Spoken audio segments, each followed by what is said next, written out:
Developing now, shocking new details of Meghan Markle's major row with Vogue magazine. And this time she's taken on the Queen. No, not that Queen, the Queen of Fashion, Anna Wintour herself. Which, let me just tell you, makes Meghan Markle as stupid as she is bolshy. So this is fascinating new information which is emerging. Meghan Markle made impossible demands for her 2022 Vogue cover that never happened. Not even Beyonce gets the demand she wanted. So let me take you through the story. The alleged rift between Meghan Markle and former British Vogue editor Edward Enninful goes deeper than him reportedly being unable to accommodate her for a cover in 2022. Page 6 here's. The former royal, the newspaper reports, gave the fashion maven an impossible list of demands and even tried to also appeal to US Vogue's Anna Wintour, a source tells Page 6. But the newspaper reports that scheduling wasn't the only reason the cover never materialised. A source tells Page 6, Meghan wanted a global cover appearing on the covers of UK and US Vogue simultaneously, along with a list of demands. Meghan asked for control over the photographer, writer, final edit, photos, cover lines, and wanted a global issue. Nobody gets that, not even Beyonce. We hear Markle even set up a personal Zoom call with Wintour in order to try and pitch her the idea. Anna wasn't interested, says the source, adding the mag already had its own cover star, Serena Williams.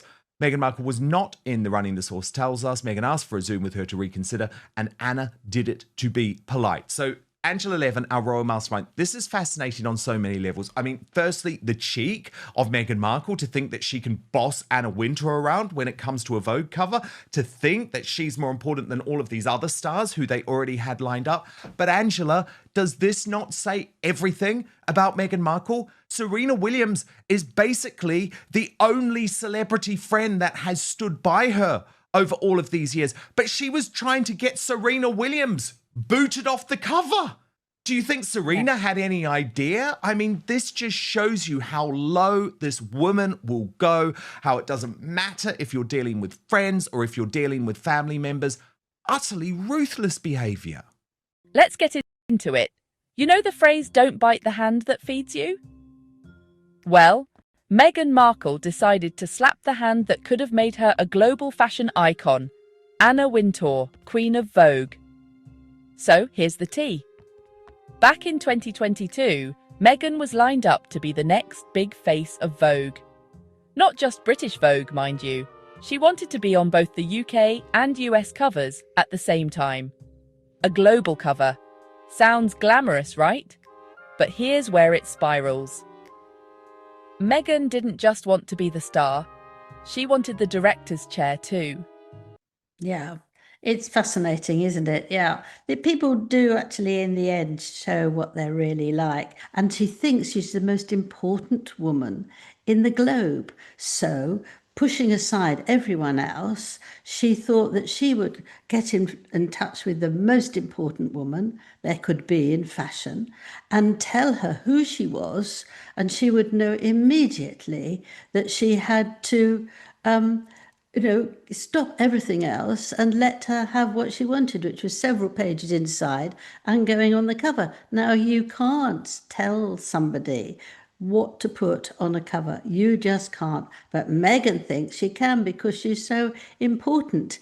And of course, that the woman she was trying to push over said she's making, there's much too micromanagement from her staff, and don't tell me what goes on the front.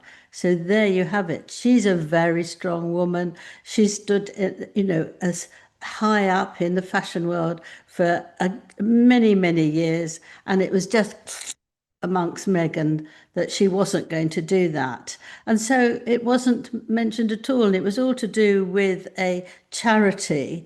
But the charity didn't get the benefit of that because Meghan was so keen to actually, be the leader of it all. You've got to be a bit, Well, it's actually, you can see this with the royal family. You've got to compromise, actually. You can't just lay down the rules because you're so important. Because, if you want to get on, that's another thing she should talk about with her podcast. You have to have a certain amount of compromising. And she doesn't want to because she's too grand. Yeah, very true. And I mean, Angela, you refer to this, but it is worth just looking at some additional reporting on this from the Daily Mail, because they've actually gone harder on the story. And they wrote that Meghan Markle was banned by Anna Wintour from being on the cover of British Vogue in September 2022, after the magazine boss became frustrated with all the Duchess of Sussex's team's micromanaging.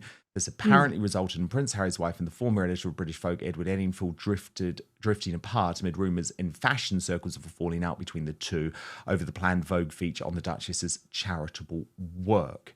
But Condé Nast insiders claim it was abruptly pulled and scrapped completely in terms of her appearance at the One Young World. An insider told Mail Online that Meghan was being difficult about making it a cover and her team were insisting on particular straplines. They added Anna heard about it and just banned her and said, that's it. We don't want to do this. And so she didn't get the cover, and I guess she didn't even get the story. Edward probably agreed with Anna that you don't get to call the shots on who's on the cover. That's absolutely an editor's decision. Anna was pissed off. Anna was frustrated with all the micromanaging and was just right, that's it. She can't have the cover and we're not doing the story. The source added that Meghan's level of desire for detail and control on the media is almost like Beyonce level, but she's not Beyonce. However, the Duchess is said to have been relaxed with no expectations, but her team had high expectations for the piece in Vogue. And I mean, Angela, that is just rubbish. She's always blaming the team. Yes, it's not my fault, mate. I did nothing about it. But do you know what, which is actually a surprise, is that she and Edward are now sending each other birthday cards. So they feel that the row is over. But I mean, I don't think that means she's going to be put on the front. Perhaps she's hoping this with all her food and all that. But that they've moved forward or moved together a little bit. But yes, she's never. I mean, I've looked through some of the things where Harry's got into real trouble, and you see that Meghan's always not actually there. She's so cunning and clever that you can't blame her because she pretends she doesn't know anything about it, or she doesn't know anything about it. You can pick which one you like. She demanded full creative control. Media group, woman reviewing photos on camera outdoors, person with notepad and camera in a garden, outdoor creative team meeting, a stock, a distribute, equally, picking the photographer, the writer, editing the photos, even dictating the cover headlines. I mean, not even Beyonce gets that level of power. And if that's not enough, the US Vogue cover was already promised to her friend, Serena Williams. Did Meghan back off? Nope. She set up a personal Zoom with Anna Wintour herself to try and get Serena bumped off. Anna wasn't having it. In the media, and this acknowledgement, I guess, of all of the failures in the past, with the fact that Harry and Meghan have now decided that they want to launch their own royal court in Montecito. You have been looking into this closely, Angela, and you're not convinced by this at all, are you? No, I'm not. I actually said, I wrote it down for myself, actually. I said you can't do that. It's impossible. And it's a bit more like two children playing mummies and daddies. I mean, that's going to be so pathetic and hollow.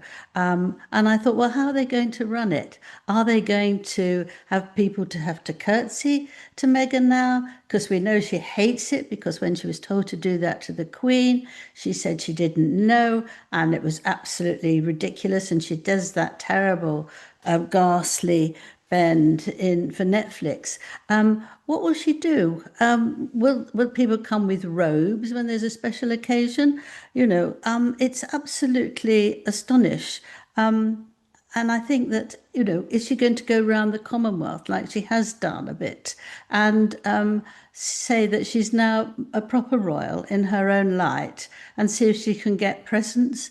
I mean, you can't do it. I think it's the most insulting thing that she's ever done. And I think that's deliberate so that they upset the royal family, which they will, of course, because they might do all sorts of things and it will be very, very uncomfortable for them. But the other thing is that I've been told that Harry is absolutely furious that he's dropped in the royal list of popularity to 27% and Meghan's 20%.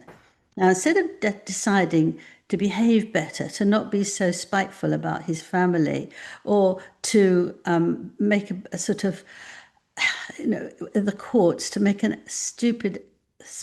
make himself look so stupidly, and they would actually going to ban any British journalist from saying anything or actually reporting about them.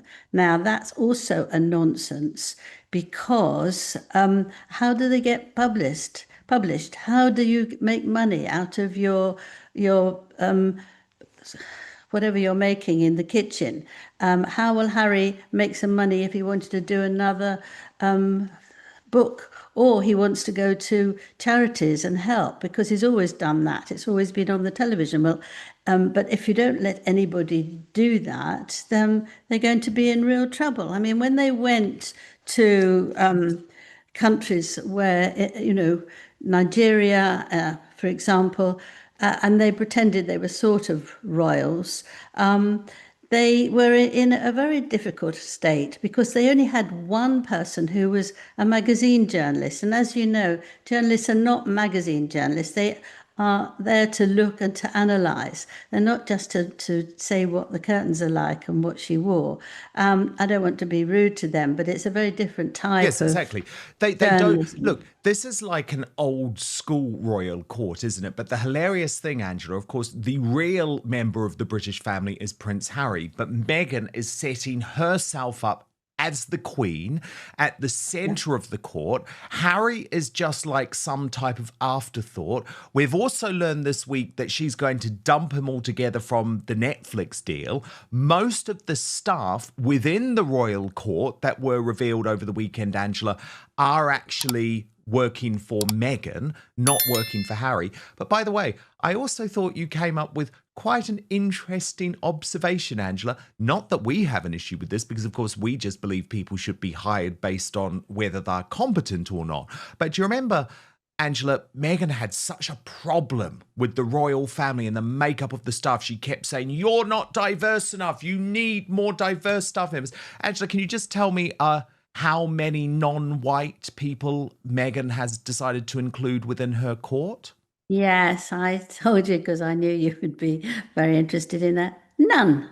None. So all white. But they're all white. Now, there's nothing wrong with being all white, No. but I don't think If they're when the you right people for the job, that's complain great. But she's a about- hypocrite. She's a hypocrite. She took the call to be polite, but Meghan was never in the running. According to insiders, Anna Wintour was so fed up with Meghan's micromanagement and diva behaviour, she just banned her, pulled the plug. No cover, no feature, nothing. The fashion world's most powerful woman, flat out done. And that's not all. This whole drama caused a serious rift between Meghan and Edward Enninful, the former British Vogue editor. But apparently, they're now on civil terms and have been reduced to swapping birthday cards. Progress, I suppose. Now, you'd think that would be the end of it. But Meghan's story just keeps giving. She and Harry have apparently set up their own royal court in Montecito. Think royal family cosplay, but with more Instagram. Here's the kicker. Meghan, who's previously slammed the royals for lacking diversity, has hired an all-white staff for her court. The hypocrisy writes itself. And Prince Harry? According to royal watchers, he's more of a bystander these days. Most of the court staff work for Meghan, not him. There's talk she might even drop him from their Netflix deal. Ouch. Oh, and don't get me started on the latest beekeeping stunt. Meghan shared a snap of little Lilibet in a beekeeper suit. No gloves, loose fitting, the lot. Beekeeping experts were horrified. Was this about bees, or just a quick PR buzz to rival Princess Catherine's recent beekeeping moment?